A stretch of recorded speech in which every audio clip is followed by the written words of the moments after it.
Sí, estamos en compañía de la jueza Alicia con relación a los procesos por violación de cuarentena que lleva adelante su juzgado.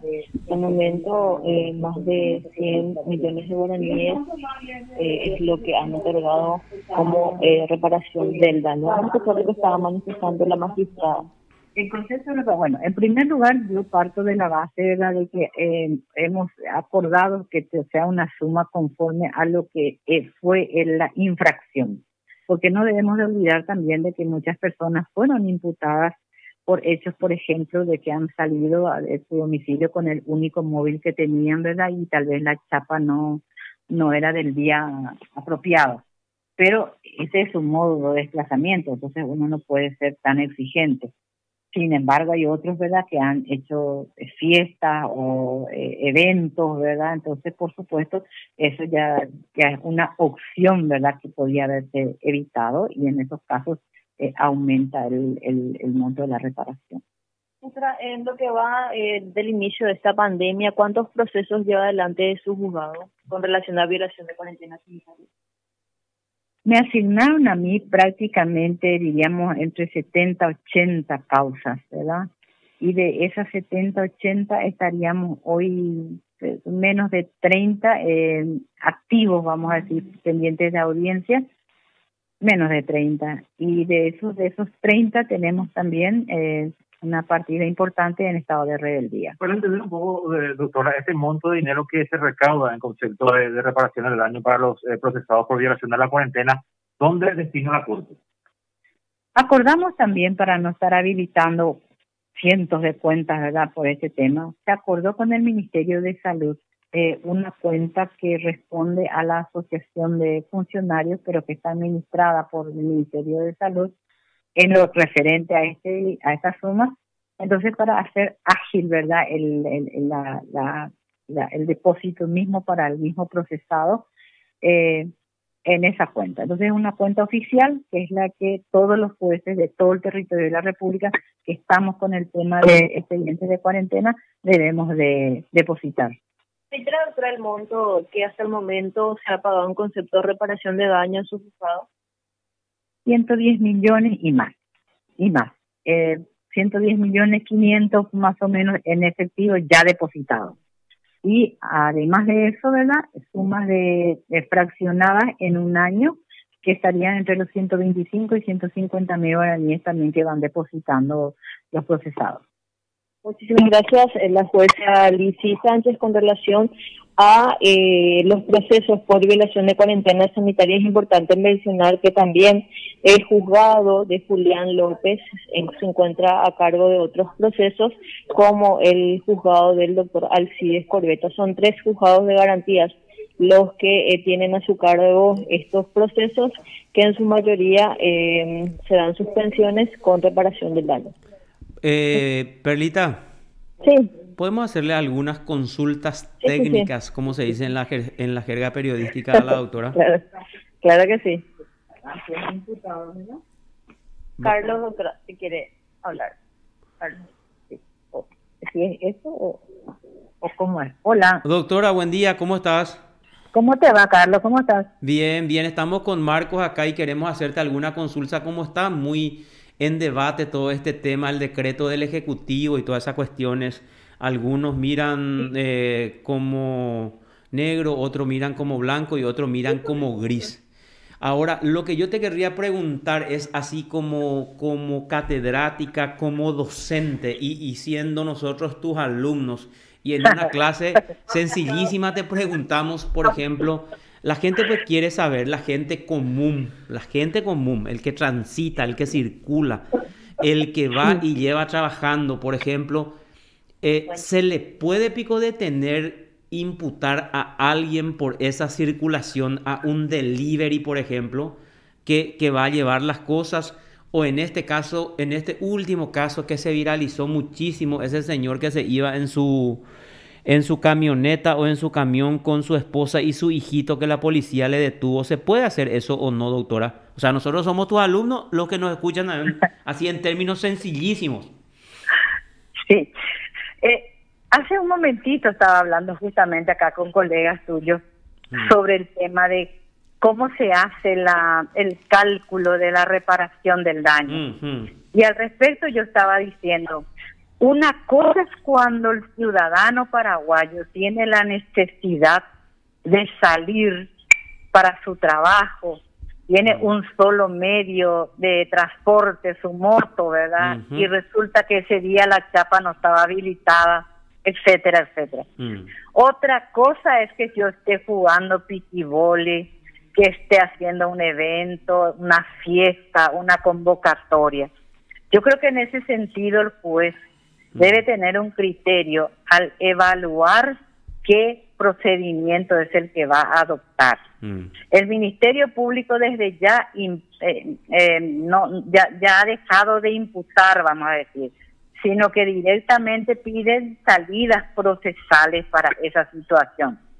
Sin embargo, no es menos cierto que si nos remontamos al pasado, en sus inicios, en marzo más o menos del año pasado, donde nos han dicho ustedes se quedan todos en su casa y nadie sale, y hemos visto cortes de ruta con fiscales, policía, armados, etcétera, etcétera. Parecía que estábamos en un estado de guerra.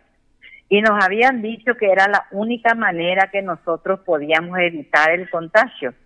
Yo también vez pasada, no hace mucho, tuve una conversación también con alumnos sobre el tema de infodemia.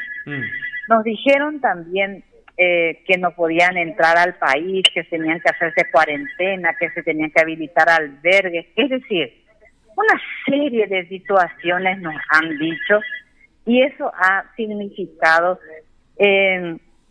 mucha consecuencia negativa para la sociedad, hay que reconocerlo. Creo que hoy estamos en una segunda etapa y hay que capitalizar las experiencias.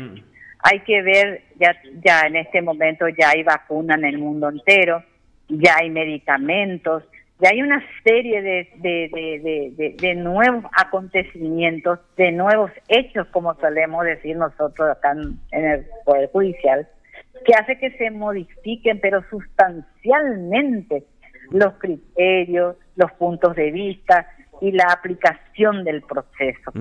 Hoy por hoy yo te puedo asegurar, Carlos, que una persona que tiene que salir a trabajar, que una persona que tiene que subirse a un ómnibus, tiene que estar en su trabajo, ¿cuál sería el argumento penal para traerlo a un proceso a esa persona?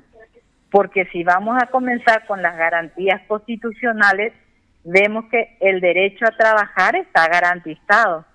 ¿Y quién me tiene que garantizar? El Estado. Sí.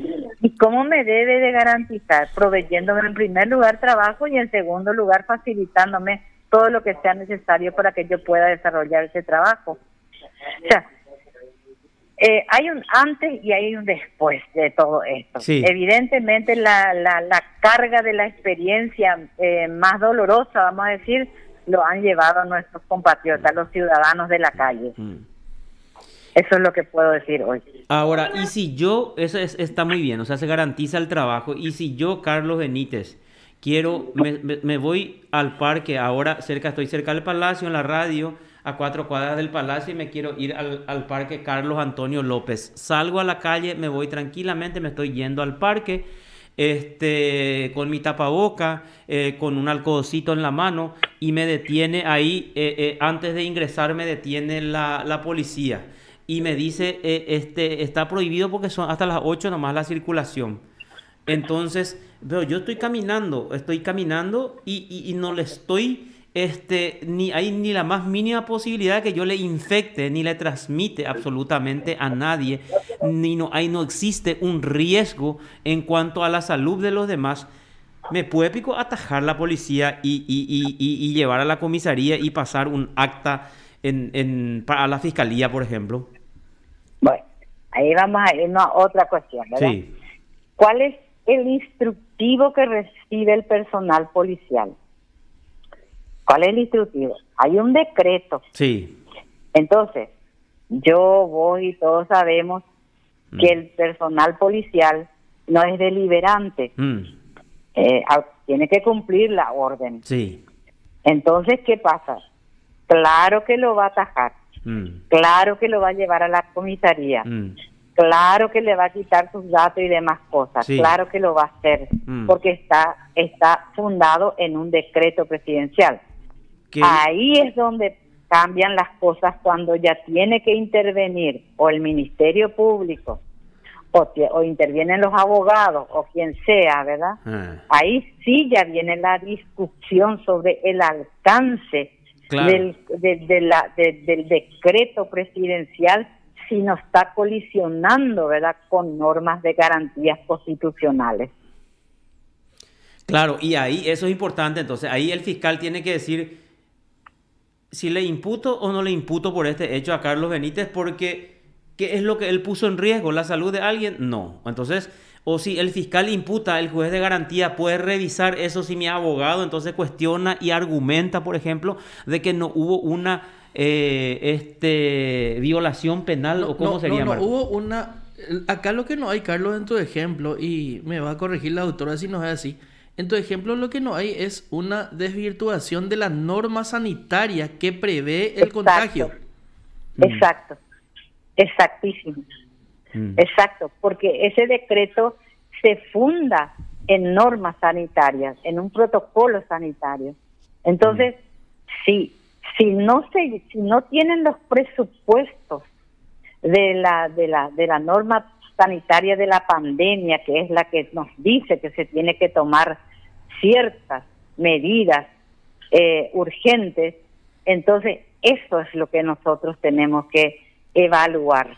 Exactamente eso es lo que acaba de decir el compañero. Sí, así mismo, y eso que vos dijiste también, o sea, hacer una fiesta ya es diferente. No, o sea, claro, si nosotros ahí ya nos es otra reunimos, cosa. ya es diferente si nos reunimos más de 20, no usamos tapabocas. No... Sí, porque la ley 716 en su artículo 10 lo que establece es normas durante la pandemia. ¿Y qué es lo que busca y qué es lo que sanciona eso? Que los ciudadanos no cumplamos con las medidas sanitarias para evitar la propagación del virus. Ande yo pido de auto para dejar en normas sanitarias la infringía. Ninguna. Ninguna. Aunque dejó después de las 8, las 9 que te ataque y no... Lo que acaba de decir la doctora, la chapa, el número de chapa pues no puede ser penalizado, jamás. Sí. Es más, hoy por hoy observamos, ¿verdad? Los decretos y todo están todos vigentes, perfecto. Pero uno tiene necesidades, uno le ve a la gente, a las 8 de la noche, la gente sigue esperando ómnibus. Sí, señora. Para regresar a su casa. A las 8 de la noche los funcionarios de los supermercados todavía están haciendo su arqueo de casa. O sea, que no paró, el comercio no paró en ese sentido. Entonces yo no puedo irme detenida, demorada, ¿verdad? Porque no fue mi voluntad infringir ningún decreto, sino es porque yo tengo una obligación laboral o una necesidad en ese momento, ¿verdad?, de realizar tal o cual actividad o de demorarme en tal o cual lugar. O sea, las circunstancias son muchas, variadas, infinitas, y necesariamente hoy, con la experiencia que tenemos que evaluarlas. Y el Poder Judicial, el juez en particular, yo creo que con la experiencia también que adquirimos de una primera parte, hoy por hoy estamos ya en condiciones, ¿verdad?, de decir a ciertas cosas sí, a ciertas cosas no. Correctísimo. Gracias por esta explicación, doctora. Que tengas un buenísimo fin de semana. Igualmente a ustedes. Que pasen un abrazo, bien. doctora. Cuídense. Gracias. Okay. Te informó PDS Radio TV Digital.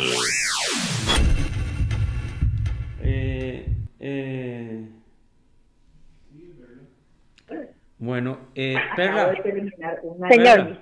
Bueno, ¿hay alguna otra novedad, Perla?